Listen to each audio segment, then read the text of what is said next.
the end of a windy dirt road in the mountains of Sedona, I saw what life could be. It wasn't unveiled as though someone turned on the lights, but dripped, one moment at a time, into my soul until the cup was full. Drip, drip, drip. A mural gaining clarity with every step backwards, away from the initial starting point, where I was so close that I could make out nothing but indistinguishable shapes and colors. The end of a windy dirt road in the mountains of Sedona. Life made sense. Drip. Growth is an identity shift, period. Meaning that if human beings follow through on who they believe themselves to be, then one must believe himself to be something new in order to initiate that change. And no, not just see that version of himself, not just acknowledge it, but believe it. As sure as that sun will rise, so will a new version of you. At the end of a windy dirt road in the mountains of Sedona, I was reminded to ask, not is it possible, but Eddie, do you, with your entire being, believe it to be so? The first question is always true. It's the second that waits for your permission. Drip. Weight is transferable. What do I mean by this? Well, hiking up a mountain with 30 pounds on our backs, we saw a few things. Life throws curveballs. Not because the world is bad, but because that's what life does. It's hard. And thank God, because through the storms we learn to become capable navigators. And so in the name of this pursuit, we went up the mountain we climbed. And it was in looking over our shoulders we saw a hidden truth. Sometimes it's the quiet one. The one in the back. Not saying much. Contemplative, slowly making his way through the elements. Eyes determined, locked in. Sometimes he is the experienced climber. Already been up and down mountains others couldn't even imagine. Mountains of 30 years, battling autoimmune issues, hip surgeries, and blood transfusions.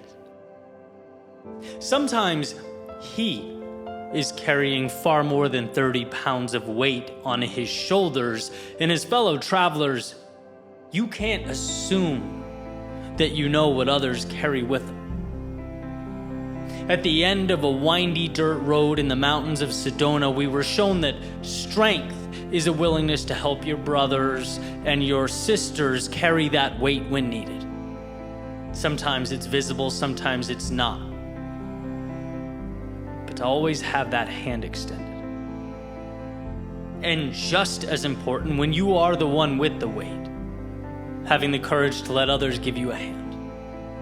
The courage to say, look, I've been up mountains and down valleys. I'm working and trying and growing, but right now, this is more weight than I can bear. Can you help? Drip. We far too often give up the great in exchange for the good. Plateau number 1. It's beautiful. It takes a long time to climb there. And you look down on a world never seen before, an incredible view. It's new, it's exciting, and soon it becomes enough. It's a controversial word, enough.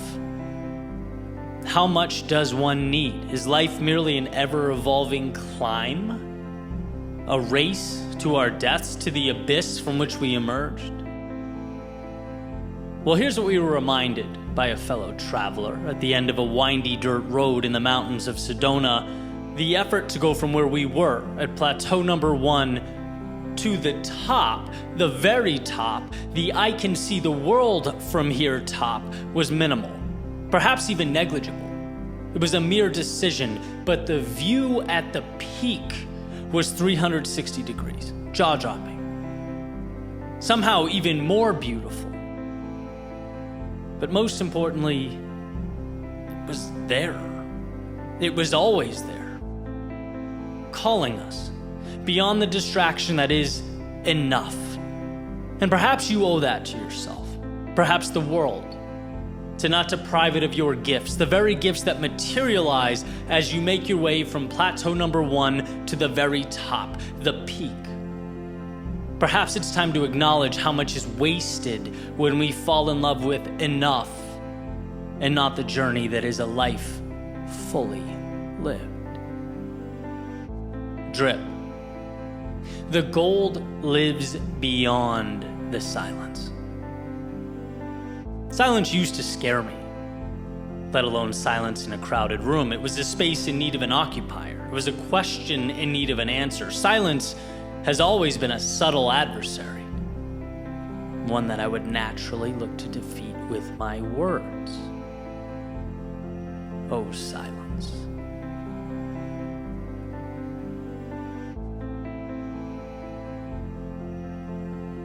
But at the end of a windy dirt road in the mountains of Sedona, I learned that silence is an invitation, that magic often lives on the other side, that if you let it breathe its slow, calming, methodical breaths, it will breathe wisdom back into you. That 20 beating hearts with the courage to let the drum of silence beat alongside them will see that which they were very recently unable to see. Drip. Power is in letting go. You know this. I know this. We know this because of the narratives we take with us. This signaling our eyes convey to the world, apparently whether we want them to or not. It's never been about the acquisition of more, but the courage to let go, to strip away layers, to tell the right stories, sure, but also less stories overall. To hone in on the important stories. There's no requirement today that says we must be attached to yesterday. There is no life sentence that demands we remain cellmates with past mistakes. At the end of a windy dirt road in the mountains of Sedona, I saw that the freedom to recreate oneself is perhaps the greatest gift each sunrise presents. Drip. You can be the one. A message eloquently conveyed by a carrier who practiced what they preached. Noting whether you were a beggar in a past life or a prince in this one, whether your family heritage is one of poverty or nobility, right now in this moment, you can be the one. It takes one person to stop a trend. One person who says no more, I'm done, this ends here. It takes one person to adjust the compass and begin walking another path entirely. At the end of a windy dirt road in the mountains of Sedona, 40 eyes stared off into space, knowing, feeling, trusting that their journeys to become that one were already underway. At the end of a windy dirt road in the mountains of Sedona, I saw what life could be. It wasn't unveiled as though someone turned on the lights, but dripped one moment at a time into my soul until the cup was full. Drip, drip, drip. A mural gaining clarity with every step backwards, away from the initial starting point where I was so close that I could make out nothing but indistinguishable shapes and colors. At the end of a windy dirt road in the mountains of Sedona, life made sense.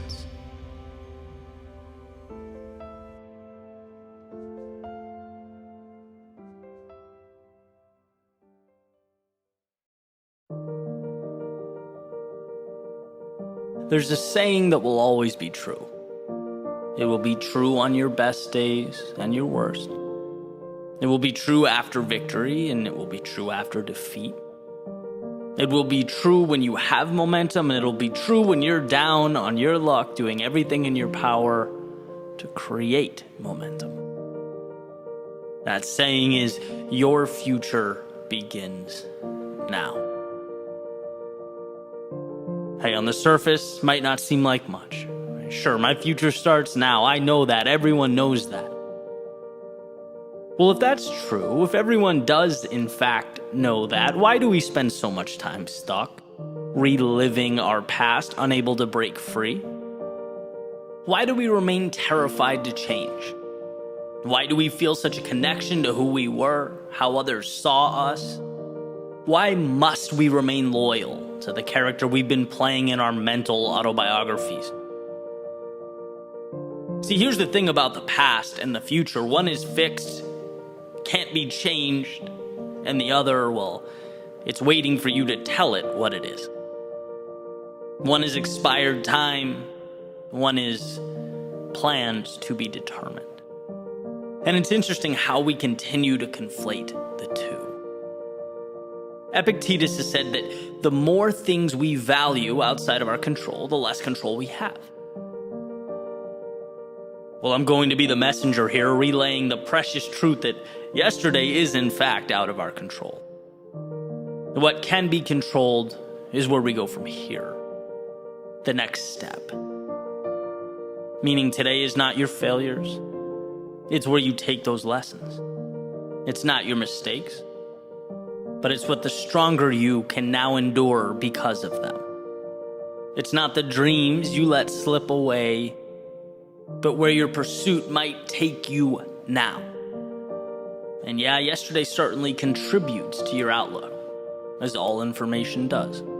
Its value considered, its impact assessed. It guides you, but it's not you. And that difference is astronomical. There's a question about the role the past plays in our lives. That has to mean something, right? Your past is, in many ways, your story. It's why you think the way you do. It's contributed to your understanding of the world. It will always be a part of you, and I believe that. But I also believe the past is a story. And just like reading one chapter in a book simply sets the stage for the next one without controlling its direction, so does every day that has led you up to now.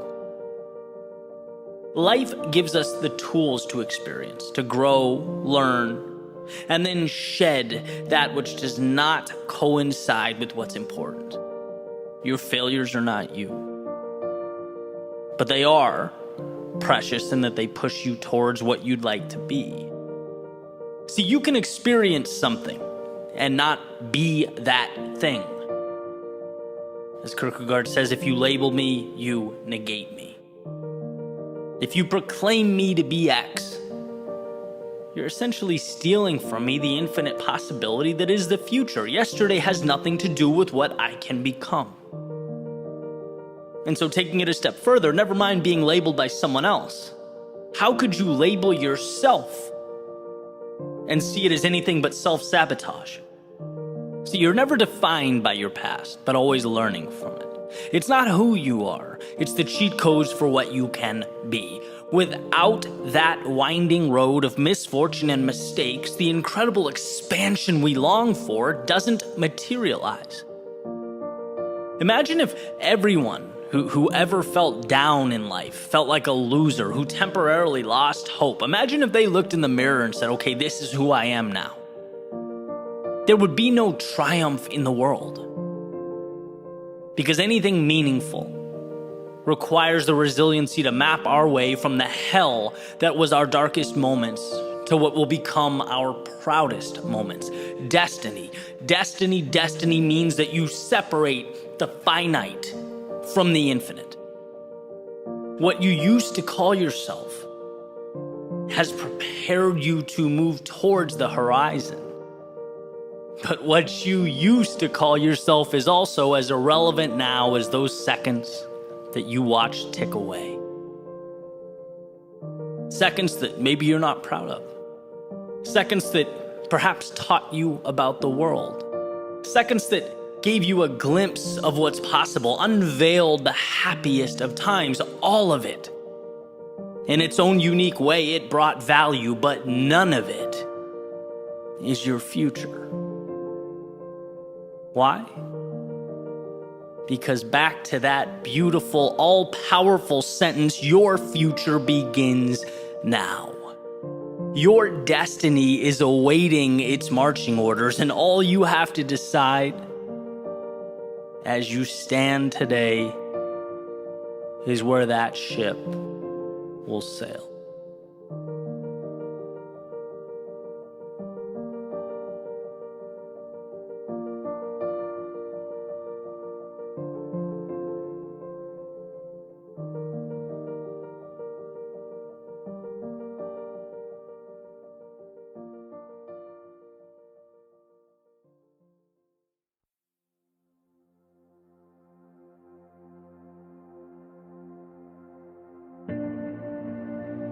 Someday, the things that you currently don't understand will make sense. Someday, the big things you're dealing with won't seem so big anymore. Someday, the doubts you have about yourself will be revealed as false. Someday, you'll see that the things you worry about didn't matter at all. Someday you'll see that the road before you wasn't something you had to walk flawlessly, but rather something you had to trust and believe in. Someday you'll look in the mirror and see that you had it in you the entire time, that there was nothing you needed or should have been hoping for. Yeah, someday. Someday that will all be true. But what about some days from the past? I remember years ago thinking someday I would venture out into the world. Someday I'd speak my mind. Someday I would start my own business. I would surround myself with people who believed in what I believe. Someday I'd make a little more money, have a little more time to do what I love. Someday I'd have all that. And as I look around, I realize it looks a lot like someday. But guess what? As we grow, so do our some days. It's a chase that never ends. There's always something more. There's always something bigger and better. And the problem is not the ambition. The problem is forgetting that in so many ways, you've dreamt of being where you stand right now. You have arrived.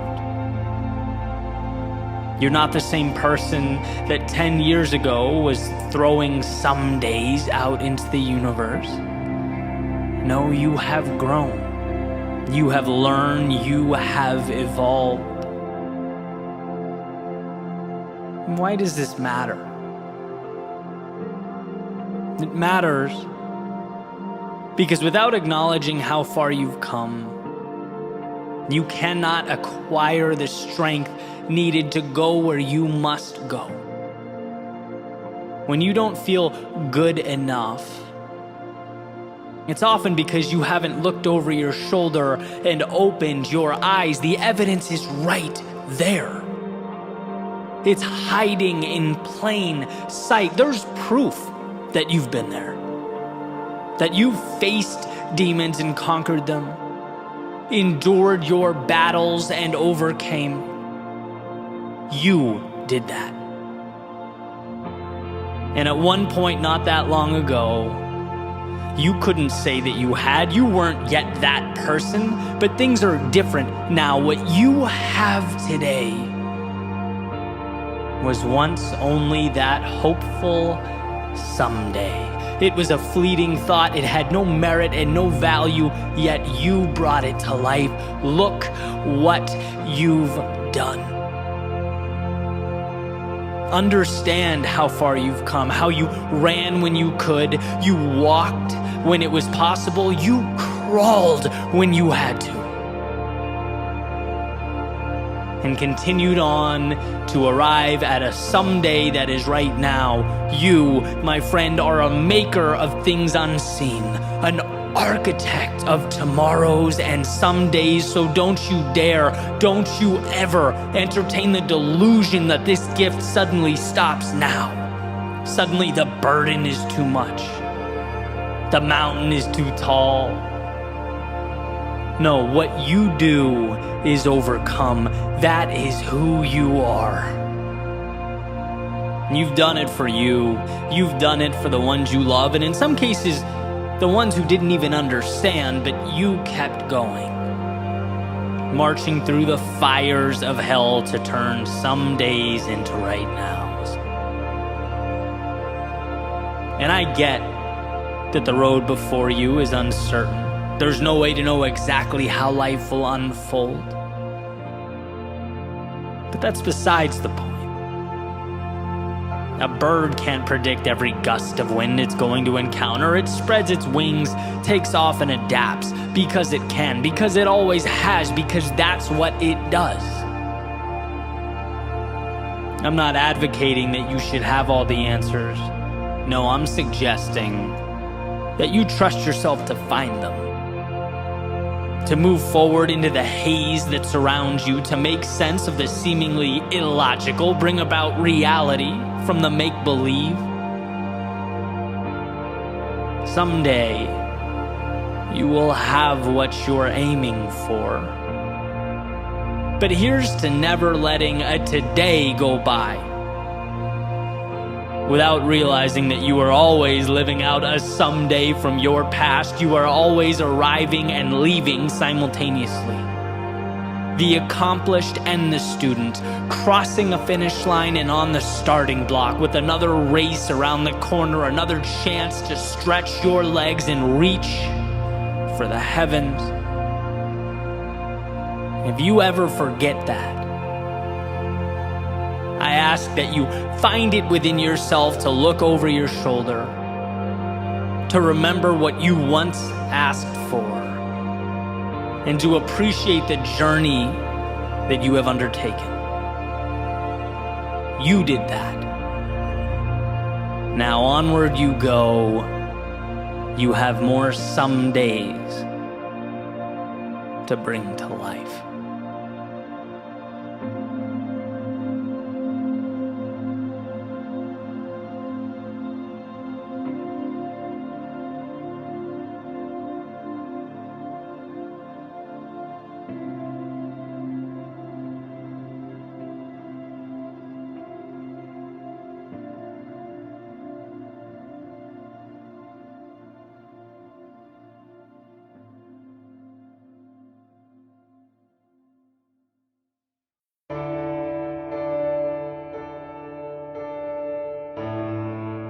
Dear younger me, there's a lot that you don't know. A lot you're pretty sure you understand, but couldn't possibly wrap your hands around. Because the most important things in life, the things that you'll remember, they're the very things that seem like footnotes in your story. Background noise, hidden in plain view. So younger me, hear me out, because time goes by quickly. And we only get one opportunity to do this dance, one chance to do this thing right. Younger me, when you wake up, be thankful for the shoes on your feet, the house you live in, the life you lead. Because if all you do is focus on what you don't have or the next milestone, happiness becomes a mirage. Younger me, the world as you know it isn't something that was destined to be. It's here because people no smarter than you have the courage to build it. Never be scared to challenge what is. This place will be better because of it.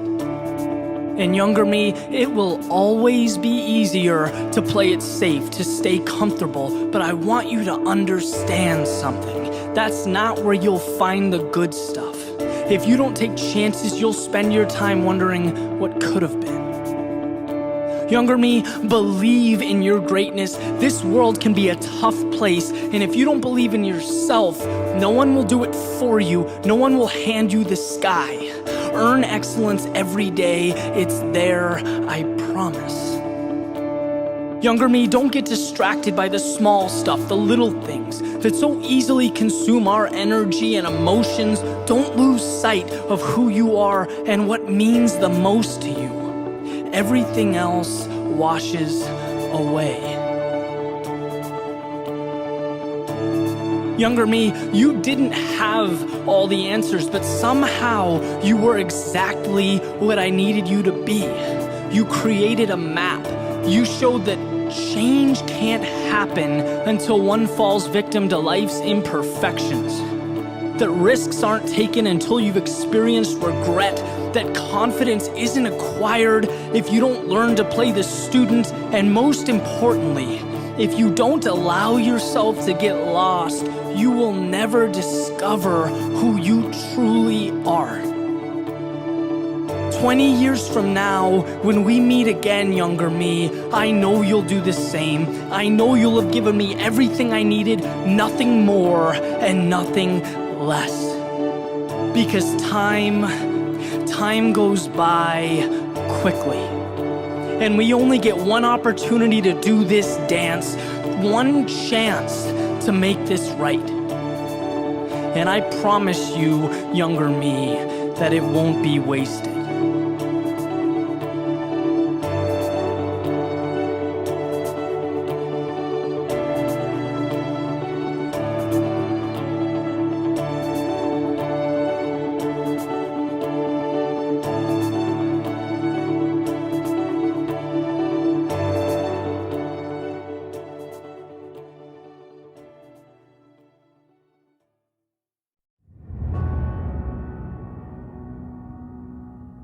There's a saying that some people feel the rain, others just get wet. I've always found this interesting, this idea how the same subject, same situation, or occurrence can be interpreted so differently, right? It can plant the seeds for such different outcomes. Like Kishimi and Koga mention in their book, The Courage to be Disliked, well water is 60 degrees, and it's always 60 degrees. In the summer and the winter, but depending on what time of year, right, the makeup of the outside world, that 60 degrees feels different. The water didn't change, its circumstances did, and our thoughts are no different. It's not the world that writes the story, we do. And every second, moment, day is merely an interpretation. Does time tick by? Or is it driven into a state of flow? Is it transformed into something more? Was losing an indicator that, hey, maybe you're not good enough? Or is it your motivation to be better than you've ever been? Is your day an allegiance to the present or an invitation to chase down tomorrow? See, the world doesn't get to tell the tale. The world is paper, it's ink, it's ideas. The world is everything you need to decide how your story's going to go. How does he see the world? How does she define reality? That's the question. Because you don't need to change the world, you need to change the way you see it. And you don't need to change who you are. You need to change the imaginary shackles you've placed around your ankles that are limiting the heights you could reach. In fact, the world, as far as I'm concerned, is an accumulation of thoughts, ideas. It's 8 billion individualized movie screens attempting to interact, to coexist together. And when you look at it like that, it's not that your mindset plays a role or it's kind of important. No, it's that it narrates the play. It's the glue that ties everything together. What you see is what you get. And this isn't a one and done thing, it's an everyday thing. Because there's always going to be occurrences in our lives that challenge us, that threaten our understanding of who we are and what we're capable of. There will always be the temptation to make the opportunity into the problem and the hero into the villain. But why forfeit that control? I remember hearing that if you find time to be grateful, both in the morning and at night, it changes your life. Not because the world transforms, but because it reinforces the perspective you need. We are lucky to be here. We're lucky to have challenges that push us forward. Lucky to have ups and downs that bring us closer to the people in our lives. We're lucky that chaos and discomfort open a door for transformation on the other side. And look, I get life isn't perfect, and not everything can be great all the time. But I do believe that if we can bring ourselves to stop, to breathe, to even focus briefly, we can find value in any situation. What's in front of you, it exists, right? It's the well water. You can't go back in time or remake the obstacle at your feet, but you can always decide how to make that work for you. And that's a superpower. And I use that. I use it when my short-term ideas or videos or projects underperform. I use it when people let me down. I use it when in the moment I'm either under or overwhelmed. The question, where is the win? In this spot, this situation where most would hang their heads and let the outside world rewrite the story, how can I find a way to hold mine high and maintain my own accountability? Extreme differences in life outcomes are so often prompted by such subtle realizations, subtle decisions. Their reason to stop could be your reason to not only carry on, but thrive. And the best news is you don't need approval or authorization. You don't need the stars to align or doors to open up. You just need to give yourself permission to see the sun amidst the clouds, the hope amidst the doubt. You have to remind yourself that there is always something to cling to, always a second chance. There is always a win. All you have to do is choose to see it.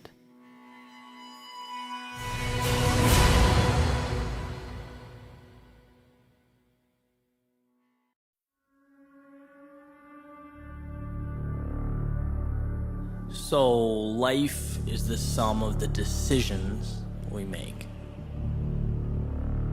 But which decisions? How am I supposed to know? Well, maybe a list will help. Some pros and some cons. List one. Finding the courage to do something new, okay? Cons. Well, it could be a waste of time. Could embarrass myself. Could lose money. Could get criticized. Pros. Could be life-changing. Finding the courage to go somewhere new. Okay, cons. Might not like where I go. Might not know how to get there. Might regret going. Pros. Could end up being the best decision I've ever made. Finding the courage to change myself. Okay, cons. Might not like who I become. Might try, fail, and feel worse than I did to begin with. It's possible. Pros, well, I might become exactly who I need to be. So looking at this, it essentially comes down to conserving the old or making the new. Maintaining or capturing the upside. But it doesn't quite delineate my problem. Okay, so different angle, list two. Finding the courage to do something new. If I fail, is it reversible? Yes. I can fail, and if I do, I'll simply go back to doing that which I had been doing. Alright, finding the courage to go somewhere new. If I don't like the destination, is it reversible? Yes. I can change my flights, grab a train, turn the car around, I decide where I go. Finding the courage to change myself. If I don't like the trajectory, is it reversible? Yes. If I don't like how I'm evolving, I can stop. I can start back at the beginning. Who you are is in your control, okay? So after two lists, the pros have immense upside and the cons, well, they have relatively minor downside and they are reversible. Meaning if I try something I've always wanted to try, go somewhere I've always wanted to go, become the person I've always wanted to be, things could fall apart. But the damage is more annoying than it is life-altering. It's not forever, it's fixable. On the other side, if I hit that home run, my life changes. My world evolves. What's possible expands. And it's not that I will, it's that I could. And doesn't everything start with could? A seed of possibility? An idea that plants roots and when merged with courage and action takes shape? Of course. But most importantly, this information in front of me tells me something pretty incredible. A story with few words and infinite meaning. The key that unlocks some of the most important doors to be opened. And it's this. Most of our inaction, most of our regret, most of our almosts come from cowering amidst possible outcomes that are reversible. Running from potential consequences that we could wipe clean like a dry erase board and try again. The downside, it pales in comparison to the upside. We're running from a slap on the wrist or the momentary anxiety associated with turning down the wrong street, right? That's the takeaway here. That's where the magic lies, not in the possibility that everything could work out, but the realization that if it doesn't, life moves right along. That contrary to the narrative so often making its home in the back of our minds, life has redos. You can screw up. You can reverse track and start again. The only action you can't fix is the one you never take. And well, I'm looking at this list and I just don't see any upside in that. I was thinking this morning about a conversation I had with my grandfather. This particular example, I was living in LA at the time. My grandmother, my grandfather, they flew in from Boston, and I think we're doing some family stuff, but I wanted to hang out with my friends down the street, right? I wanted to go to Kyle's house, play Star Wars, whatever it was we were doing, and that felt like the world to me. Like, I didn't want to miss out on that because I felt like I'd lose it. If I wasn't there, I'd lose something. And I remember him taking me from the kitchen to the living room and being like, Eddie, you have to relax. He's like, that stuff, I promise you, will always be there. The fun, the escape, the metaphorical going to Kyle's house will always be there. You have to do what's right for you. And then when you need that, it's there. It was almost like all the nuance and the detail is reacquirable. And why I'm bringing this up, and it's a little bit of a pivot, but, I've seen throughout my life, right, personally, this sort of loss aversion, like I mentioned a few days ago, where you don't want to leave a bad situation because you fear that the very basic boxes that you've checked, you can't get them back, right? It's like you can have a job that's you're not satisfied, you're unfulfilled, there's nothing great about it, you've lost your sense of self, your purpose, but you're getting a paycheck, right? Or at least you have some direction in the day or in your life. You can say who you are. There's some identity. There's some very basic boxes. You're not happy, but the basic boxes are checked. And what you fear is if you leave in pursuit of something different, maybe you can't check those boxes again, right? Or you're in a relationship and it's like, it's not right. And in your core it's not right. But there's very basic boxes that are checked, right? You're not alone, you're with someone, there's some predictability in your life. Like, it'd be tough to lose those things. And so that's really the essence of what I want to say, right? Having the self-belief and the self-trust, because that's really what it comes down to understanding that if you move into the unknown, you can recreate those things. You can check those basic boxes off. But if you don't have the courage to move out of that situation, you'll be shackled to a world that's not really meant for you, right? So like the job thing. And by the way, I always worry about saying this because there are people that love their jobs. I'm never ever knocking a 9-to-5. Like, it's just my thing. Right? That was, for me, I felt so constrained and I'm just such a, I love to be creating and sort of out on the fringes. That's just like what motivates me. That's not how everyone works. So I don't want this to be interpreted as me bashing a 9-to-5. It's just my story. But like, I realize that I could have walked away, come back in a year after living in like Thailand, and things would have been exactly the same when I got back.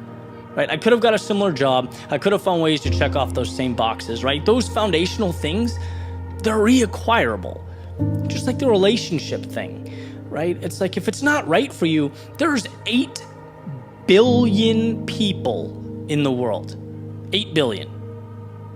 You think one of those doesn't share your value system? One of those you can have fun with, hang out with, relax, enjoy yourself, improve your life? Like, of course you can. But you're worried about losing the very basics, the very basic boxes that you've checked. And it's like you have to have the courage and self-belief to walk away from those things.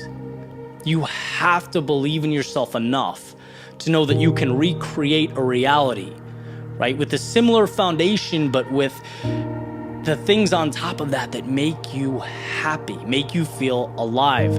Like I'm prone to do, I found a random internet quote today. It says, "I am learning to love the sound of my feet walking away from things that are not meant for me." And it's that simple, right? You can never get where you're going if you're shackled to the things that don't move you, right? If you're staying in a place of discontent. And the message is simple, right? Believe in yourself, trust yourself. Right? There's nothing in your life that you can't reacquire or rebuild.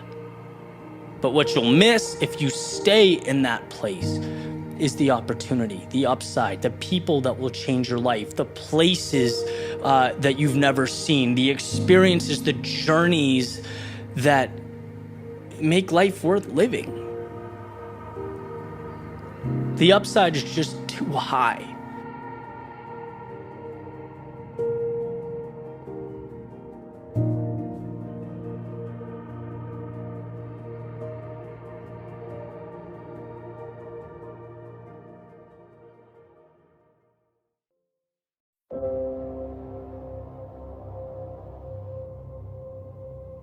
Sometimes when you don't know where you're going, the best thing to do is go there. A wise man once stated that an object at rest stays at rest. And while his rationale is a little different than mine, I'm gonna borrow from his premise. Right? Because when you move, even if you don't know where you're going, you put yourself on a collision course with something. You put into existence an entity to react to. Some call it destiny. Others call it fate. I call it simply initiative. Because if your journey is hypothetical, you have nothing to celebrate nor correct. A sailboat can adjust its sails once it leaves the harbor, right? It can learn from and manipulate its surroundings, make sure it arrives at a destination, right? It learns and adapts along the way. But from the harbor, it speculates. It expounds upon a path that might be straighter, might be faster, might be more thought out and tied together than the crazy sailors who took off for the horizon, but in actuality, it goes nowhere. In the real world, it is stagnant, and I could be wrong, but I'd make the argument 10 out of 10 times that the real world is where we want our results. And my proof?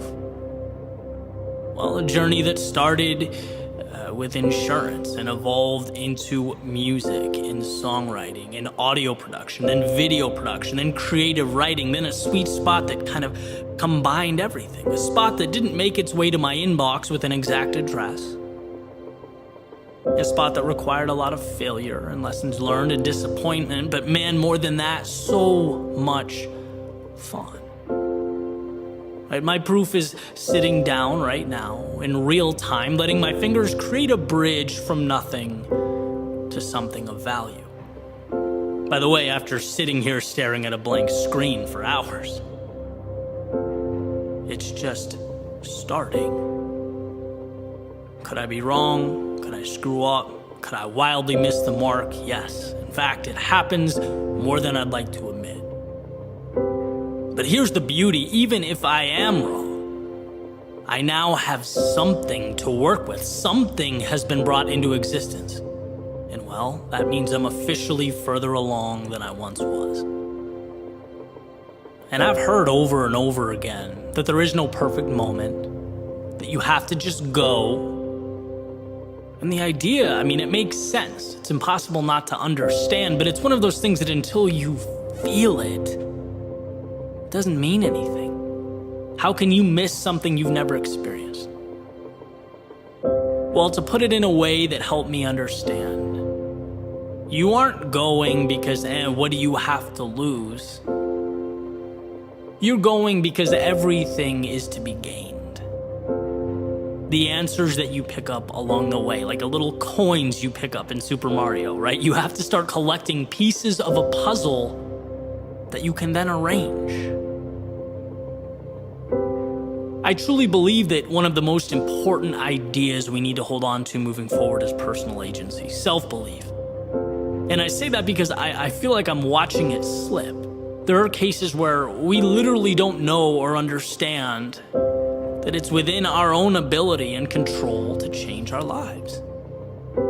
No person or group or letter in the mail is going to come along and green light your idea.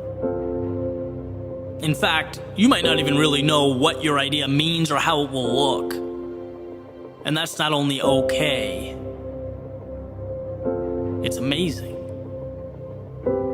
It's the marble that you get to chisel away at to create something.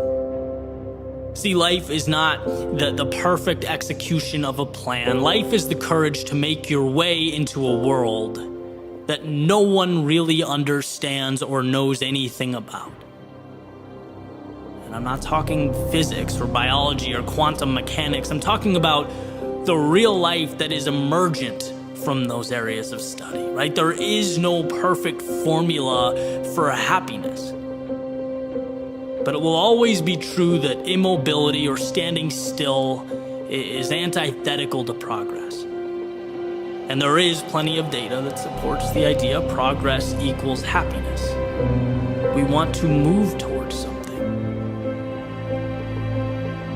So that's what this is about. Here's to not being scared of what we don't know. Because somewhere in the realm of what we don't know exists what we need most. So yeah, stop waiting for the perfect moment. And yes, begin. But not because it's an ultimatum. Do it because the things that make life fun and intriguing and exciting ultimately worthwhile, they live on the other side of your front door.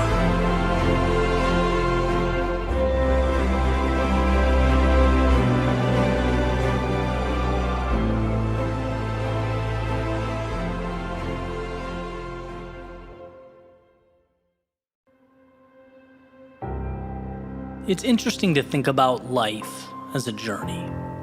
As in the places you've gone, the twists and turns that materialize, the people that have entered and left your world, the days that one by one emerged and retreated. I took a walk this morning and was thinking about all the steps that brought me to this point, the decisions I made or didn't make, the actions that essentially bridged then and now. It's quite an adventure we're on. And what I realized on this particular walk was that throughout my story, some of my biggest shifts, my greatest transformation, even the happiest moments of my life, they were born from questions that I asked myself. Some incredibly obvious. Questions that maybe I just never asked. Others, well, they required reworking common narratives. But they were all questions that caused me to reflect on my life and my situation and allow me to be more, to focus on the right things and leave all that other stuff behind. So I figured I'd share a few of those questions today, what they meant for me, and how hopefully they can help you along the same lines. So question number 1, what do I have to lose? I learned early on that our tendency is to want to protect what we have. Routine is safe, and safety is survival. Whether it's trying something different, going somewhere new, leaving something behind, very few decisions in life can't be reversed. Very few decisions are forever. Yet we often stay in situations we aren't happy with because we fear the unknown so greatly that it seems not worth it. And this isn't a character flaw, it's instinct. But it can be rewired and reworked.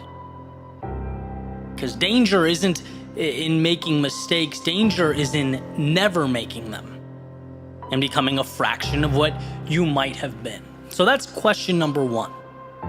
What do you have to lose? Question number 2, am I happy? Why is this on the list? Because sometimes I'd forget that it's okay to simply do what makes me happy, what I enjoy. I don't have to do anything. I get to live the way I want to live. I think we too often let happiness take a back seat while we pursue things that we feel a sense of obligation to pursue. Right? And I'm not saying happy all the time is a thing.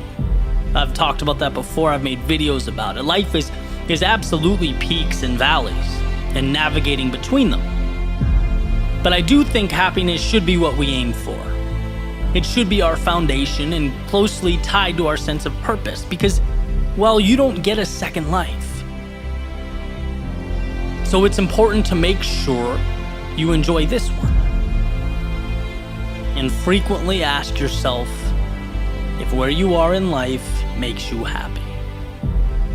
Number 3, how can I get there? Now the nuance here, the difference is in the word how at the beginning of the question. Think about that. Think about the difference between can I get there and how can I get there? I learned this in college and it truly changed my perspective. When you start any journey knowing that the destination will be reached, when there is no question, when you're sure of yourself, the little decisions are no longer about whether to turn back or whether it's worth it. There is no can I, but it's in the how, it's the adjustments. What do I need to change? What have I learned that I can implement? What is everyone else doing or not doing that I can do? It's not whether your goal exists, because it does. The question is how do you get there? Number 4, what can I remove? Why? Because our tendency when we feel stuck or overwhelmed or lost or unsure is to look to acquire solutions, right? It's like, what can I add that I don't have? What can I obtain that will fill some void or gap? And sure, maybe sometimes that's the case, but in my experience, far more common is the need to eliminate what doesn't serve you.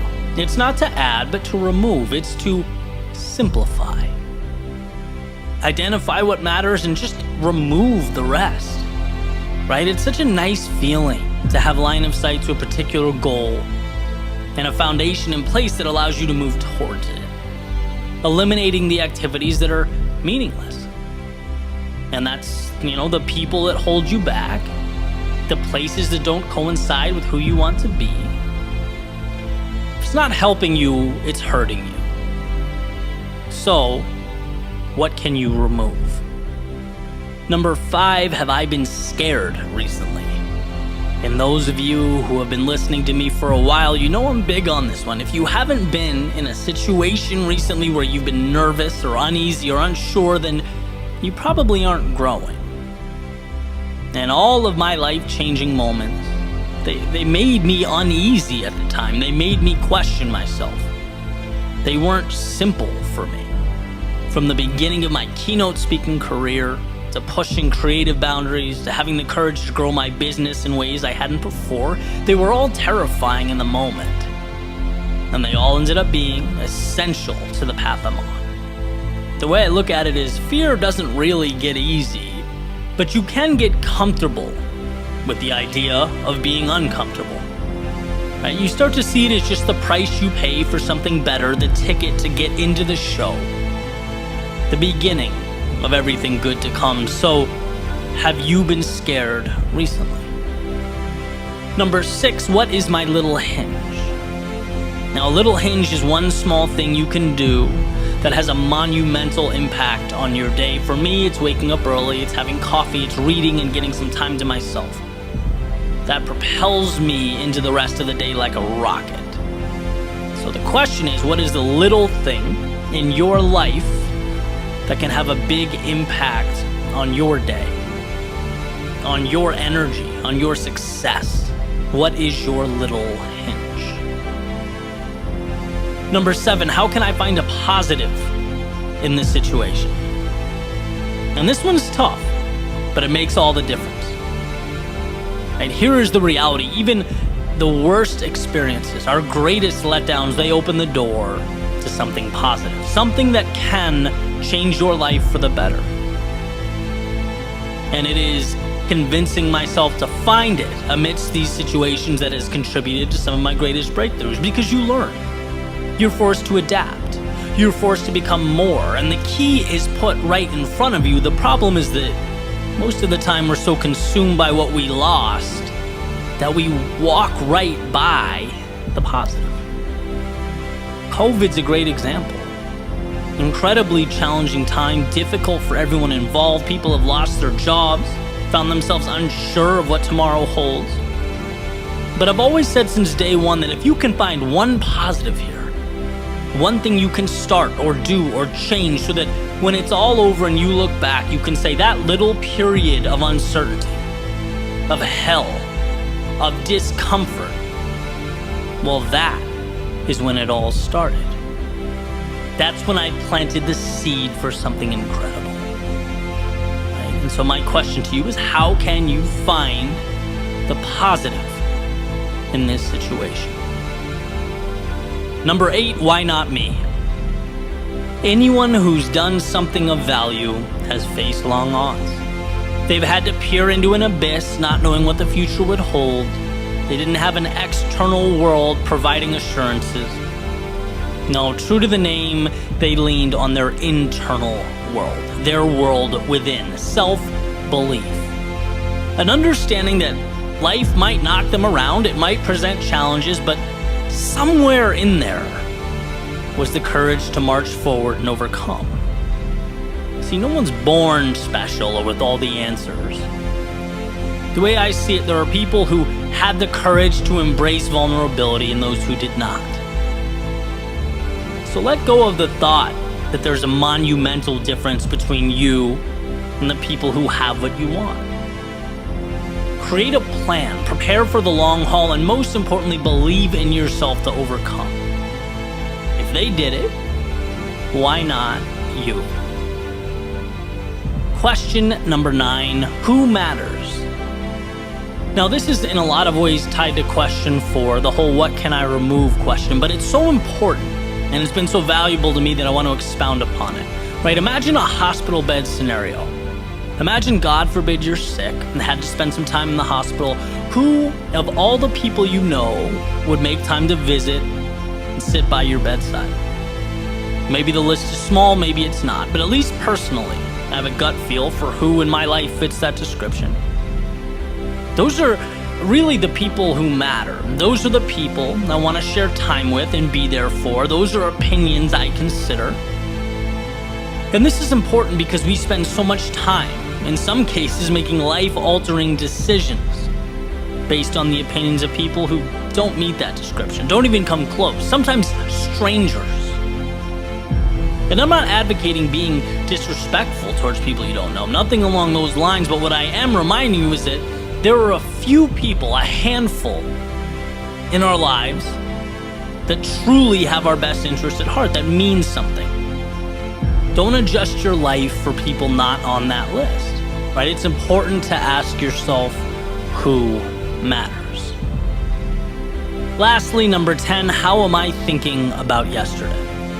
Now this one's near and dear to my heart, because yesterday can be a tricky thing. You know, we fall into the trap, sometimes without even realizing it, of allowing our past to determine our future. Well, this is how people saw me yesterday. This is how I felt about myself yesterday. This is what my life was like yesterday. So this is who I am. This is who I need to be. But that thinking couldn't be further from the truth, right? You are always one decision away from a totally different life, one step away from walking down a new path, from creating something for yourself never seen. So don't ever feel like you can't change or grow into something new because you spent so long getting to where you are now. See, life is malleable. It's a story you decide to tell, and as I've always said, you are the captain of your ship.